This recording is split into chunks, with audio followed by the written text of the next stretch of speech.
Gouinement lundi, émission 100% lesbienne et bi.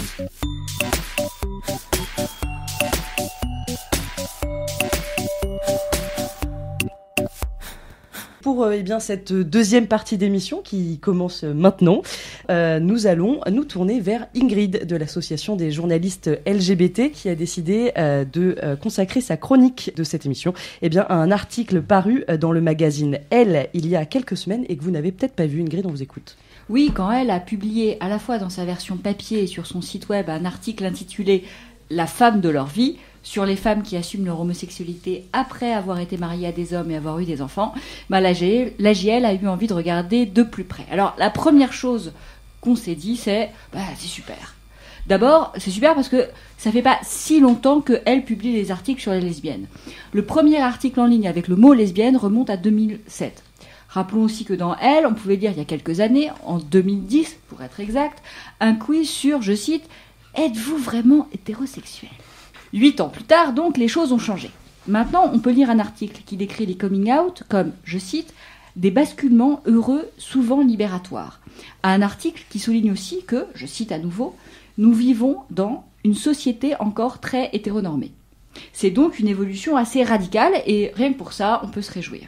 Du coup, j'ai voulu demander à Caroline Six, l'autrice de cet article, comment sa proposition de sujet avait été accueillie. J'étais en conférence de rédaction, j'ai dit je pense que ce serait intéressant parce que c'était en fait, ça tombait à peu près au moment du rapport de SOS homophobie annuel, également de l'anniversaire du vote de la loi du mariage pour tous et la sortie aussi du tome 3 de Vernon Subutex de Virginie Despentes. Donc, voilà, moi c'est comme ça que j'ai essayé de le vendre en disant voilà, il se passe ces trois choses-là, c'est intéressant de voir pour nous, à Elle, qui avons un lectorat donc de femmes et en général un peu de cadras, voilà, ce serait intéressant de parler de ce phénomène de toutes ces femmes qui partent avec une femme après avoir fait leurs enfants, etc. Et est-ce qu'on peut en faire un sujet ? Et tout le monde a commencé à dire oui, mais c'est vrai, c'est incroyable. Effectivement, enfin, ça a tout de suite beaucoup parlé dans la rédaction. Tout le monde m'a dit, moi j'ai 2 copines, 3 copines, enfin oui, c'est vrai, etc. C'est vrai que c'est un sujet intéressant.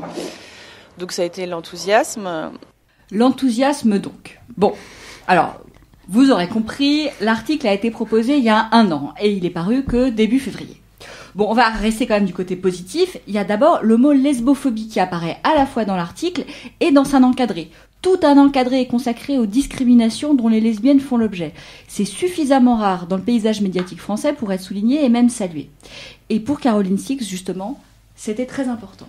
Je trouvais ça fondamental de rappeler que effectivement ça ne se passe pas toujours bien et que c'est encore très difficilement accepté parfois dans plein de milieux. Enfin, je l'évoque quand même dans le papier. Je dis que c'est quand même pas tout rose, bien sûr, mais c'est vrai que dans l'ensemble, j'ai eu que des témoins qui le vivaient hyper bien, qui n'avaient pas de problème trop avec leur entourage, etc. Et donc ça me paraissait vraiment essentiel de faire ce contrepoint pour rappeler que c'est pas toujours le cas et que c'est encore un vrai problème, et alors que le papier, lui, va plutôt vers la banalisation, en fait. Enfin, moi, c'est ce que je voulais faire, en tout cas.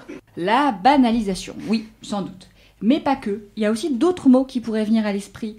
Parmi ces mots, pathologisation et invisibilisation. Je vais vous expliquer. Pathologisation, parce qu'encore une fois, à qui est-ce qu'on fait appel en premier pour parler des lesbiennes ? Un psychiatre. Cette médicalisation est classique en fait. Elle est souvent à l'œuvre, on l'a vu assez récemment, dans les débats sur la PMA. Alors, Caroline Six n'a pas du tout eu l'intention de médicaliser ou de pathologiser le sujet. Mais il n'en reste pas moins qu'encore une fois, le premier expert à qui on fait appel, c'est un psy.